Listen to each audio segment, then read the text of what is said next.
Welcome back to Talking Cowboys. I'm Charean Williams with Clarence Hill, beat writers for the Fort Worth Star-Telegram. And Clarence, Eagles again, second time in 2 weeks for the division title here. Cowboys lose this, they're in big trouble. But there is a sense around here, they don't want to use it as an excuse, but there is a sense that they had 4 days to get ready for the last game, and now they got a full 10 days. They feel really good about this one going into it. You get the sense that they think they're going to win this game. Well, it is an excuse. I mean, both teams had a short week, but that doesn't mean it's not a reason, that played a role in them getting blown out. They didn't just lose, they got blown out 33-10, and certainly everybody has a short week, but in trying to get prepared for that Eagles offense and that up-tempo style of Chip Kelly, and not being able to simulate things in practice with full speed workouts. The Cowboys held light jog through workouts prior to that the first meeting on Thanksgiving Day. This time, not only do they get a full week of practice, but also get 10 days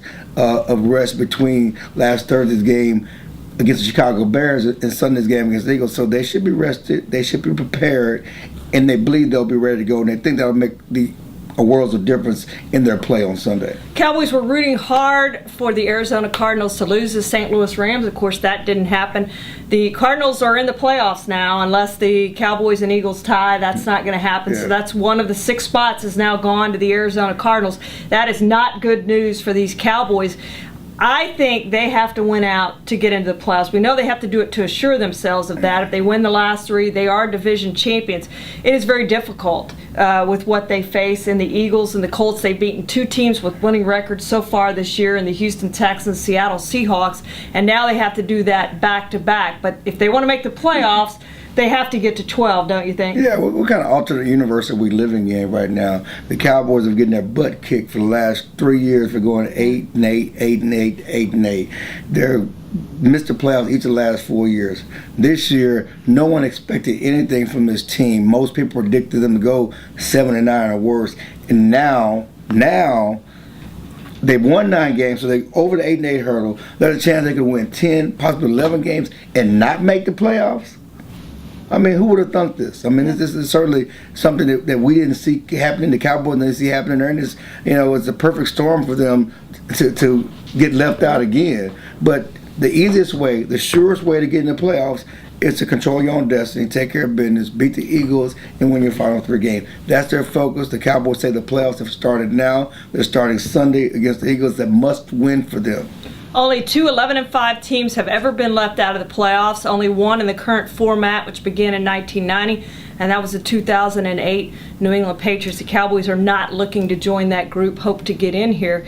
Let's talk about Tony Romo. Healthy now, healthier, I guess, than he was. The rib injury, which he revealed, is pretty much healed. The back is better than it was, certainly on Thanksgiving when he had the short rest period. But that's another reason the Cowboys think they have a better chance in this game, because of his back and how he's feeling now. Yeah, Romo didn't handle the short. We could talk about the defense, not being able to prepare for the Eagles in their offense in the short week. Romo did not handle the short week well. He certainly wasn't himself as far as his ability to move, his ability to throw with strength, his ability to be accurate. He showed some of that last week against the Bears, and again, you're talking about the 10 days off and the rest they've had between the Bears game and the Eagles game.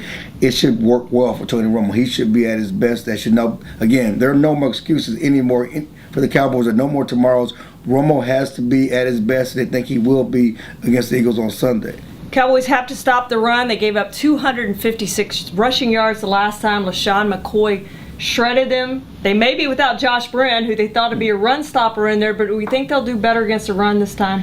Again, that's the hope. That's the goal. The Cowboys are certainly focused on doing that. Again, the way to stop the Eagles' offense is with the Cowboys' offense, controlling the ball, controlling the game on the ground. But on defense, they have to get McCoy. If you look at the last 3 games when the Cowboys played the Eagles, this year, he had 159 yards. The season ender last year for the division title, I think he had 127 yards.